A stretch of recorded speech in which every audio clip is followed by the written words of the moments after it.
तो हमने बताया आपको कि मैटर जो है वो 3 स्टेट में पाया जाता है, सॉलिड, लिक्विड एंड गैस।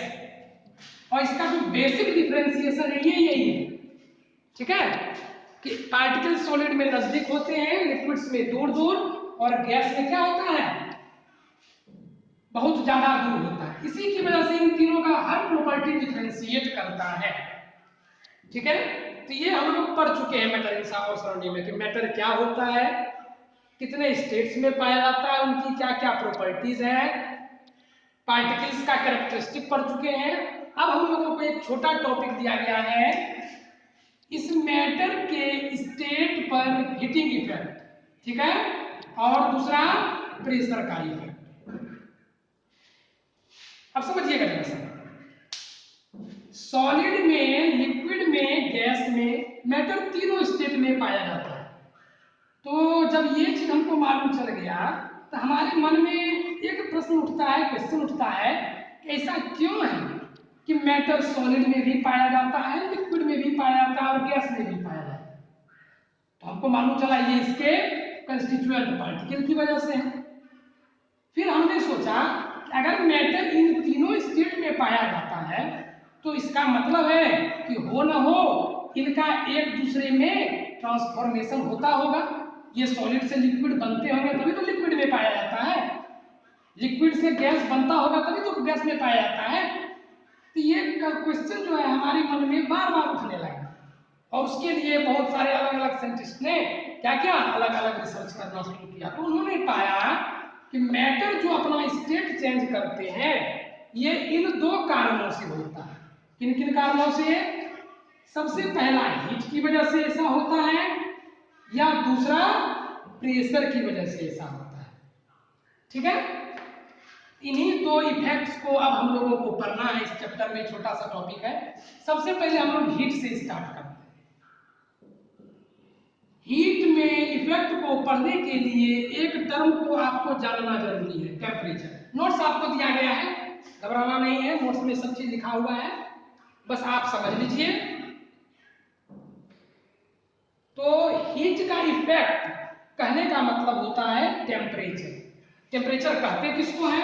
आप जानते हैं, 7th 8th से ही पढ़ते आए हैं, degree of measure of hotness और coldness of a body is, सब लिखा हुआ है आपके पढ़ने, नोन एज टेम्परेचर।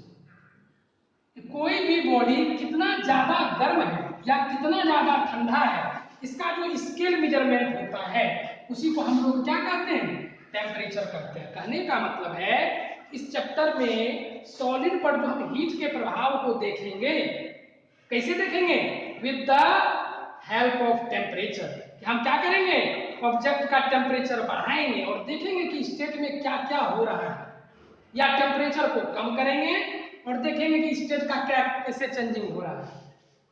तो टेम्परेचर आपको समझ में आ गया? किसी भी ऑब्जेक्ट का जितना कोल्डनेस या हॉटनेस का डिग्री ऑफ मेजर का मतलब होता है स्केल मेजरमेंट, ठीक है। मेजरमेंट भी आप सीधे लिख सकते हैं, मेजरमेंट ऑफ हॉटनेस और कोल्डनेस। चलिए तो हम लोग स्टार्ट करते हैं टेम्परेचर से, कि टेम्परेचर का क्या प्रभाव पड़ता है सब्सटेंस पर। इसके लिए हम क्या करते हैं? एक्सपेरिमेंट करते हैं। आप एक बर्तन ले लीजिए मेटल का, इसके नीचे में बर्नर घर का चूल्हा है, आप जानते हैं, ये इसको जला दीजिए और इसमें क्या कीजिए? छोटे छोटे आइस क्यूब्स को रख दीजिए। अब हम इस चूल्हे को जलाकर इस बर्तन को धीरे धीरे क्या करते हैं? गर्म करते हैं। आप जानते हैं ये अगर मेटल का बर्तन है तो ये कंडक्शन शो करेगा, ये हीट क्या होगा? इस बर्तन से इस आइस क्यूब में भी चला जाएगा। तो ये आइस क्यूब धीरे धीरे गर्म होने लगेगा, उसका टेम्परेचर बढ़ने लगेगा। और आप जानते हैं कि जब आप ऐसा करते हैं तो थोड़ी देर के बाद, 10 मिनट 15 मिनट के बाद आप क्या देखते हैं कि आपके इस बर्तन में आइस का क्यूब नहीं रहता है, अब वो किसमें कन्वर्ट हो जाता है? वाटर में कन्वर्ट हो जाता है। फिर हम क्या करते हैं? और टेम्परेचर को बढ़ा देते हैं और वेट करते हैं। आप देखिएगा कि लगभग आधा घंटा 45 मिनट के बाद आप ऑब्जर्व करते हैं इसमें से स्मोक टाइप का एक स्टीम फ्लो होता है, ठीक है, और ये वाटर जो है इसका लेवल धीरे धीरे घटने लगता है और ये जो स्टीम है ये धीरे धीरे आपको बाहर की ओर निकलता हुआ दिखता है। तो इस एक्सपेरिमेंट से आपने क्या देखा, जैसे जैसे आप टेम्परेचर को बढ़ा रहे हैं सब्सटेंस क्या हो रहा है, पहले सॉलिड था, सॉलिड से ये लिक्विड बना और फिर लिक्विड से किसमें कन्वर्ट हो गया, गैस में कन्वर्ट हो गया। कहने का मतलब है कि टेम्परेचर इंक्रीज करने पर सब्सटेंस क्या हो जाता है, सॉलिड से गैस बनना स्टार्ट हो जाता है। ऐसा हम हर एक पार्टिकल्स में नहीं बोलेंगे, ये उन्हीं में होगा जिनके अंदर ये प्रॉपर्टी है। बहुत सारे इसके एक्सेप्शंस भी हैं, आपको ध्यान में रखना है, पर हम लोग एक्सप्लेनेशन यही करते हैं कि टेम्परेचर जब इंक्रीज किया जाता है तो सब्सटेंस सॉलिड से धीरे धीरे किसकी ओर बदल जाता है, गैस की ओर बदल जाता है। अब हम लोग समझते हैं कि भैया ऐसा होता क्यों है, क्या कारण है कि ये इसमें बदल गया। इसका आप हमको इंटरनल एक्सपेरिमेंट बताइए, डेरिवेशन बताइए, एक्सप्लेनेशन बताइए। तो चलिए समझने की कोशिश करते हैं। आप जानते हैं कि आप किसी सब्सटेंस को हीट प्रोवाइड कर रहे हैं, हीट क्या है, एक एनर्जी है, और अगर आप किसी सब्सटेंस को एनर्जी देते हैं तो ये जो सॉलिड है इसमें पार्टिकल्स नजदीक नजदीक टाइटली पैक्ड है, क्लोजली पैक्ड है, और इसको आप हीट एनर्जी सप्लाई कर रहे हैं, वो हीट एनर्जी इसके पार्टिकल्स में चला जाएगा। और हम लोग पार्टिकल के प्रॉपर्टी में पढ़े हैं कि अगर पार्टिकल को एनर्जी दिया जाता है तो उसकी काइनेटिक एनर्जी बढ़ जाती है, उसका पार्टिकल तेजी से एक जगह से दूसरे जगह वाइब्रेट करने लगता है, और ये वाइब्रेशन इतना ज्यादा हो जाता है कि ये पार्टिकल्स एक दूसरे से बहुत दूर दूर हो जाते हैं, और जब पार्टिकल्स दूर हो जाएगा तो वो किसमें कन्वर्ट होगा, देखिए सॉलिड से लिक्विड में, और ज्यादा दूर होगा तो किसमें कन्वर्ट होगा, लिक्विड से गैस में। तो आपको समझ में आया क्यों पार्टिकल सॉलिड से गैस में कन्वर्ट होता है। आपके एग्जाम्स में ये क्वेश्चन पूछता है, इसलिए आपको एक्सप्लेन कर दिया जाए। तो सबका बेसिक एक्सप्लेनेशन यही है, याद रखना कि अगर सॉलिड के पार्टिकल्स दूर हो जाए तो लिक्विड बन जाएंगे, और लिक्विड के पार्टिकल दूर हो जाए तो गैस बन जाएंगे। उल्टा हम सोच सकते हैं कि अगर गैस के पार्टिकल्स नजदीक आ जाए तो लिक्विड बन जाएंगे, और नजदीक आ जाए तो सॉलिड बन जाएंगे, ठीक है। तो बस इन्हीं दोनों की मदद से हम लोग ये काम करते हैं। अभी आप देखिए, हीट करने से एनर्जी दिए, पार्टिकल्स दूर हो गया, सॉलिड से लिक्विड, लिक्विड से गैस में कन्वर्ट हो गया। किसी को कोई दिक्कत? चलिए अब हम लोग देखते हैं कि ये तो ठीक है भैया, इस स्टेट चेंज हुआ हीट की वजह से। तो जब हीट की वजह से स्टेट चेंज होता है तो उसको क्या कहते हैं।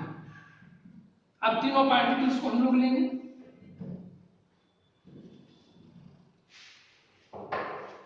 ये मेरा सॉलिड, ये मेरा लिक्विड, और ये रहा मेरा गैस। हमने इसको हीट प्रोवाइड किया, डेल्टा से भी लिखते हैं, इसको हीट प्रोवाइड किया, सॉलिड को हीट करने पर लिक्विड बनेगा, लिक्विड को हीट करने पर गैस बनेगा। तो बताइए अब हम लोग देखते हैं कि इस प्रोसेस को क्या कहते हैं। तो जब कभी किसी सॉलिड को हीट प्रोवाइड करके लिक्विड में बदल दिया जाए तो वैसे प्रोसेस को हम लोग क्या कहते हैं, बोलिए, मेल्टिंग। क्या कहते हैं, मेल्टिंग। आप बोलते हैं ना, तो देखिए भैया हम हाथ में बर्फ रखे थे, बर्फ क्या हो गया, पिघल गया, पिघलना उसी का इंग्लिश क्या होता है, मेल्टिंग। तो बर्फ में क्या होता है, सॉलिड से वो लिक्विड में।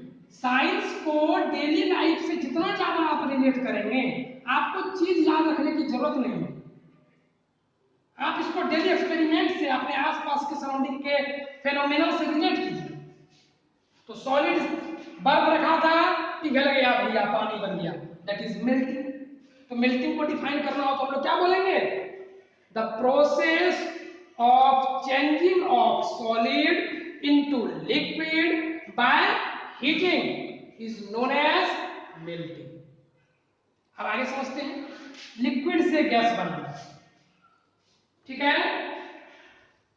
तो लिक्विड को हीट करके गैस बनाना, आप क्या करते हैं याद कीजिए।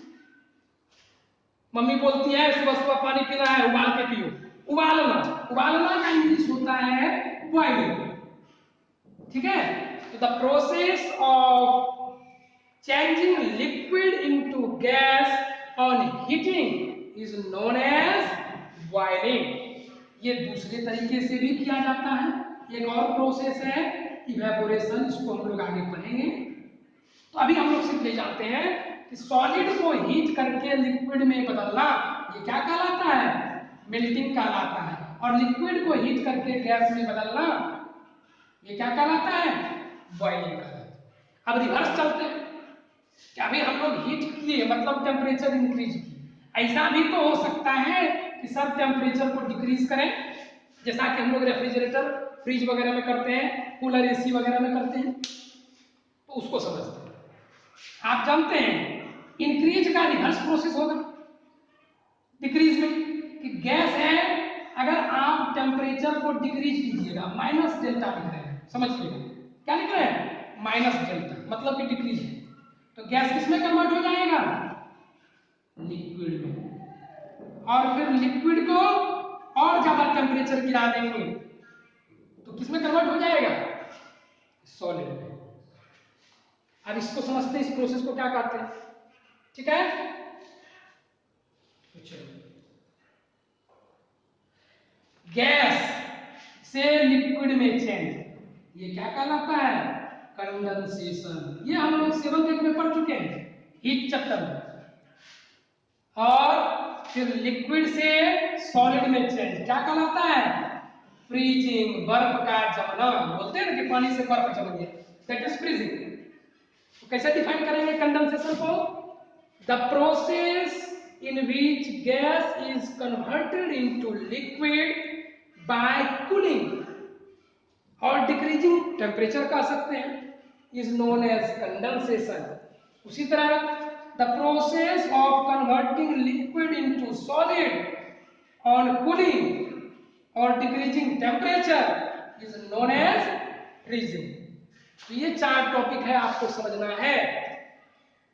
सॉलिड से लिक्विड में मेल्टिंग, लिक्विड से गैस में बॉइलिंग, सॉलिड से लिक्विड में सॉरी गैस से लिक्विड में कंडेंसेशन, लिक्विड से सॉलिड में फ्रीजिंग। इसका हम आपको एक चार्ट दे चुके हैं, उसी को याद रखें। अब जरा हम लोग समझते हैं कि सॉलिड से लिक्विड में चेंज हो रहा है तो हीट एनर्जी लग रही है, ठीक है। अब आप जानते हैं हर अलग अलग सब्सटेंस को एक स्टेट से दूसरे स्टेट में चेंज करने के लिए अलग अलग टेम्परेचर की जरूरत होती है, अलग अलग हीट एनर्जी की जरूरत होती है, ठीक है। जैसे आप पानी को करेंगे तो उसके लिए अलग चाहिए टेम्परेचर, 100 डिग्री सी पर लिक्विड से गैस में बदलता है। लेकिन अगर आप अल्कोहल को लेंगे तो आप जानते हैं 92 या 96 डिग्री सेल्सियस पर ही ये गैस में कन्वर्ट हो जाता है। तो हर अलग अलग सब्सटेंस का जो स्टेट कन्वर्जन होता है वो अलग अलग टेम्परेचर पर होता है। तो उस टर्म को हम क्या बोले जिसमें ये कन्वर्जन होता है,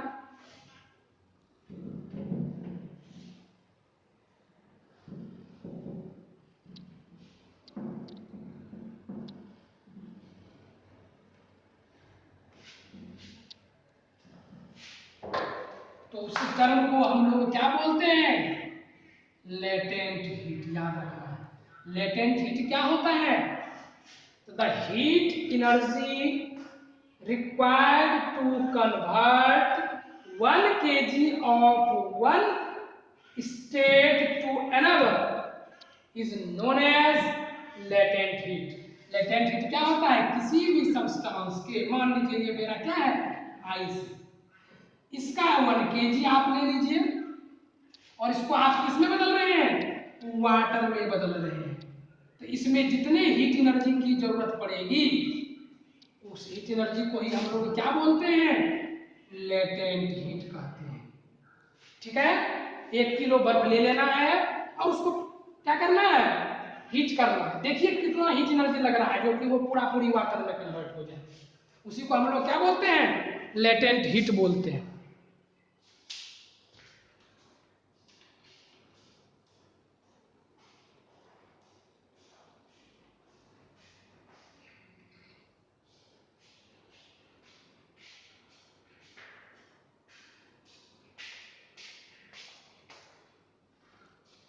चलिए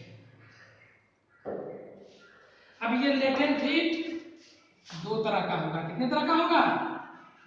एक फ्यूजन, उसको हम लोग कहते हैं लेटेंट हीट ऑफ फ्यूजन, और दूसरा होगा वेपोराइजेशन।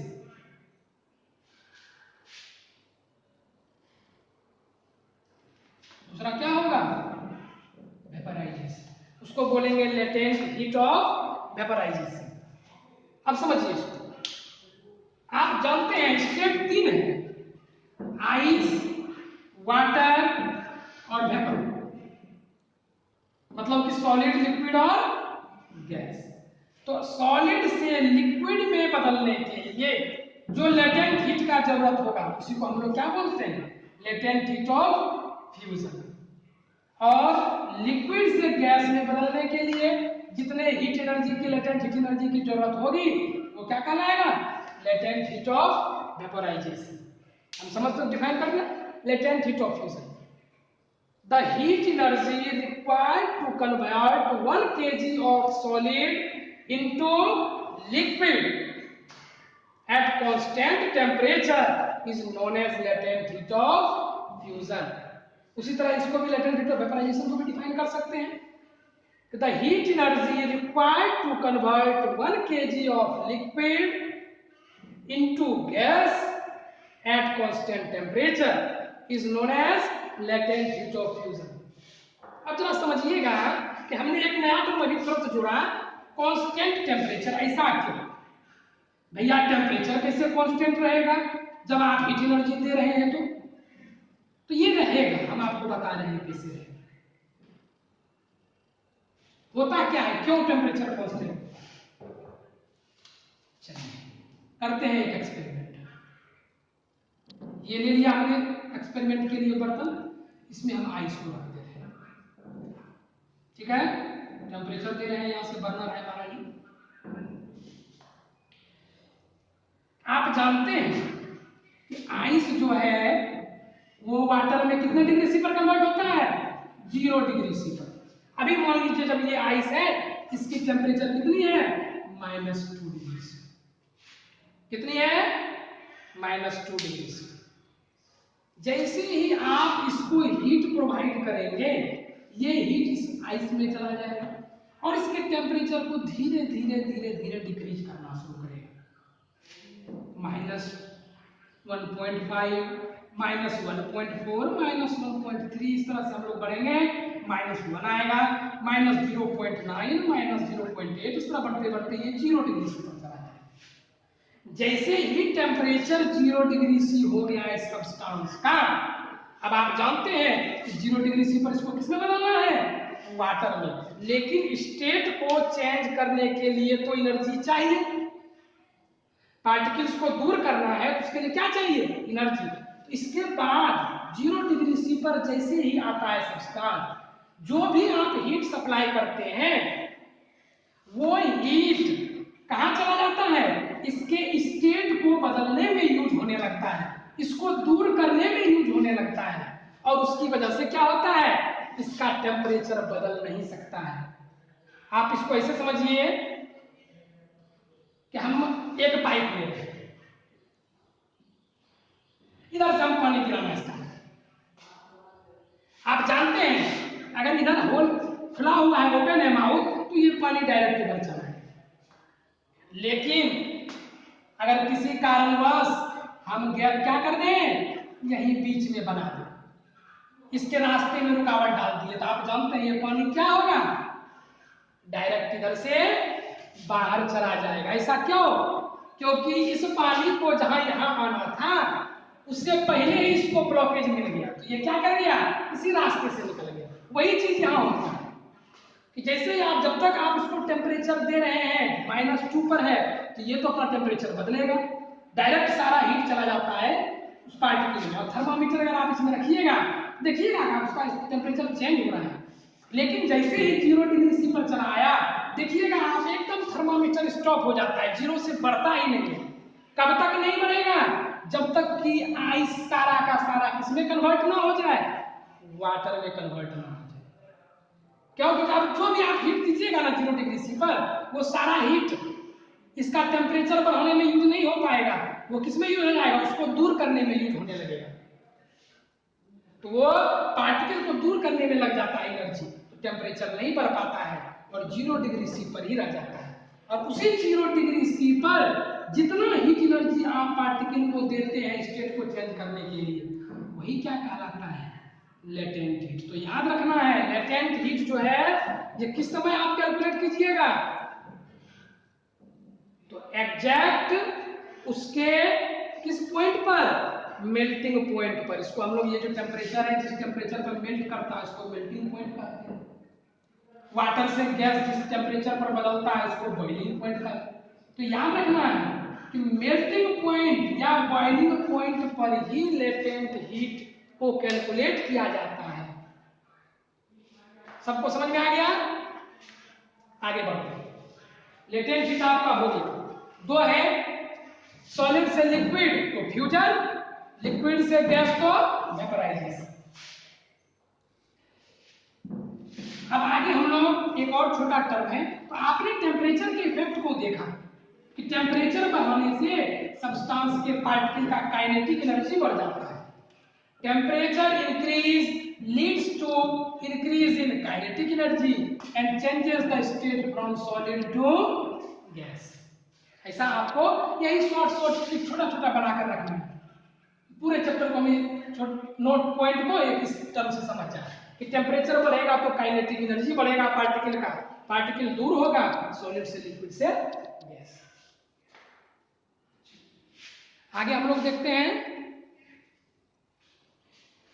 कि भैया हर एक सब्सटेंस, कुछ बच्चों को ये परेशानी उठती है, भैया आपने कहा सर कि सॉलिड कोई सब्सटेंस टेम्परेचर से या प्रेशर से सॉलिड से लिक्विड में, लिक्विड से गैस में बदलता है, तो क्या ये हर एक सब्सटेंस के साथ होता है? तो ऐसा बिल्कुल भी नहीं है। ये चीज हर एक सब्सटेंस के साथ नहीं होता। कुछ सब्सटेंस ऐसे हैं जो डायरेक्ट सॉलिड से गैस में बदल जाते हैं या गैस से डायरेक्ट सॉलिड में बदल जाते हैं। और इस प्रोसेस को, जिसमें डायरेक्ट सब्सटेंस सॉलिड से गैस में बदल जाए या गैस से सॉलिड में बदल जाए, उसको हम लोग क्या कहते हैं, सब्लिमेशन कहते हैं। The process in which solid directly gets converted into gas on heating or gas directly converts into solid on cooling is known as sublimation। तो आपको हर एक प्रोसेस हम बता चुके हैं, सॉलिड से लिक्विड मेल्टिंग, लिक्विड से गैस बॉइलिंग, गैस से लिक्विड कंडेंसेशन, लिक्विड से सॉलिड फ्रीजिंग, और अगर डायरेक्ट हो जाए तो सब्लिमेशन, चाहे हीटिंग से हो कूलिंग से। ये आपको याद रखना है, ठीक है। और जो पार्टिकल्स डायरेक्टली सब्लिमेशन करते हैं उनको हम लोग सबलाइन पार्टिकल बोलते हैं। आपके बुक में कहीं कहीं यूज हो जाता है ये वर्ड। इसके कुछ एग्जांपल्स हैं, जैसे क्या, कैम्फर। आप पूजा करते हैं घर में, कपूर आपने देखा है, आप उसको जब जलाते हैं पूजा में तो क्या होता है, देखते हैं आप इसमें से ब्लैक ब्लैक स्मोक निकलता है और ये डायरेक्ट किसमें बदल जाता है, गैस में, ठीक है। तो ये कैम्फर एग्जांपल है, और भी सारे एग्जांपल्स हैं। अमोनियम क्लोराइड है, नेफ्थलीन की गोली, नेफ्थलीन आप लोग यूज किए हैं, जिसको प्लेन रोटी कहते हैं, आप लोग कपड़ा बनाने में रखते हैं, सुगंध के लिए कपड़ा में रखते हैं ना, क्या रखते हैं, कुछ दिन जब तो वो डायरेक्ट सॉलिड से किसमें बदल जाता है, गैस में उड़ जाता है। आप कहते हैं खत्म हो रहा है भैया, खत्म हो रहा है, वो फ्लेम रोटी खत्म नहीं होता है, वो क्या होता है, सॉलिड से धीरे धीरे एनवायरनमेंट के टेम्परेचर की वजह से डायरेक्ट गैस में कन्वर्ट हो जाता है।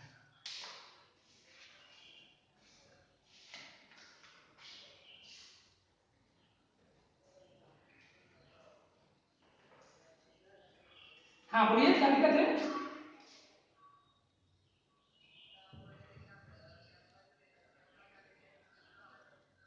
हर एक सब्सटेंस का लेटेंट हीट अलग अलग होता है, और उसका देखिए न्यूमेरिकल वैल्यू हम लोग अभी फिजिक्स में नहीं पढ़ेंगे या केमिस्ट्री में नहीं पढ़ेंगे, ये एक्सपेरिमेंटल चीज है, उसको वहां ध्यान में रखना है, ठीक है। हर एक सब्सटेंस का मेल्टिंग पॉइंट, बॉइलिंग पॉइंट या लेटेंट हीट, ये याद रखना मुश्किल है। ये एक डाटा है, आप इसको गूगल पर सर्च कर सकते हैं कि कितना टेम्परेचर होता है। अगर आपको कुछ एक्सपेरिमेंट करना हो तो आप कर सकते हैं, कैंपर को लेकर उतने टेम्परेचर पर कीजिएगा, देखिएगा वो कन्वर्ट हो जाए। ठीक है, और कोई दिक्कत नहीं, फार्मूला नहीं होता है बाबू। केमिस्ट्री में फार्मूला से ज्यादा एक्सपेरिमेंटल बेसिस चलता है। एक्सपेरिमेंट में जितना कैलकुलेट होता है वही उसकी वैल्यू होती है। फिजिक्स की तरह इसमें आप फार्मूला यूज नहीं कर सकते हैं कि इतने के स्पीड से चलेगी तो कितना दूरी जाएगी, कितनी डिस्टेंस कवर करेगी। Every data in chemistry is based on experimental observation. बताना ही नहीं है, उसकी जरूरत ही नहीं है। फिर पूछने वाला तो बहुत कुछ पूछ सकता है, भैया खून कितने डिग्री सी पर उबलेगा, नाक से निकलने वाला म्यूकस कितने डिग्री सी पर उबलेगा। तो वैसे इनएप्रोप्रिएट क्वेश्चन से आप बिल्कुल बचिए। आप ये समझ कर रखिए कि आपको बोर्ड का एग्जाम देना है, बोर्ड के क्वेश्चंस को अपियर करना है। बाकी डेटा के लिए गूगल पड़ा हुआ है, कहिए उसको भी गूगल से देखें। डायरेक्ट बोल देना है कि हमको बिल्कुल नहीं आता, जैसा कि हम बोल रहे हैं ना, हमको बिल्कुल नहीं आता, यही चीज सबको बोलना है। आप एक्सप्लेनेशन दे सकते हैं केमिस्ट्री में, डेटा नहीं दे सकते हैं हर एक चीज का। आप हमसे पूछिएगा भैया बुक का वेट कितना होता है, ये हम एक्सपेरिमेंटल बताएंगे ना, वजन करके बताएंगे। चलिए आगे बढ़ते हैं। तो सब्लिमेशन समझ में आपको आ गया। अब आगे हम लोग देखते हैं, ये था टेम्परेचर का इफेक्ट कि टेम्परेचर बढ़ने से काइनेटिक एनर्जी बढ़ती है और सब्सटेंस सॉलिड से लिक्विड, लिक्विड से गैस में कन्वर्ट हो जाता है। इसी के अलग अलग फेनोमेनन को अलग अलग नाम दिया गया, जिसको हम लोग देखेंगे। अब हम लोग देखते हैं प्रेशर का प्रभाव।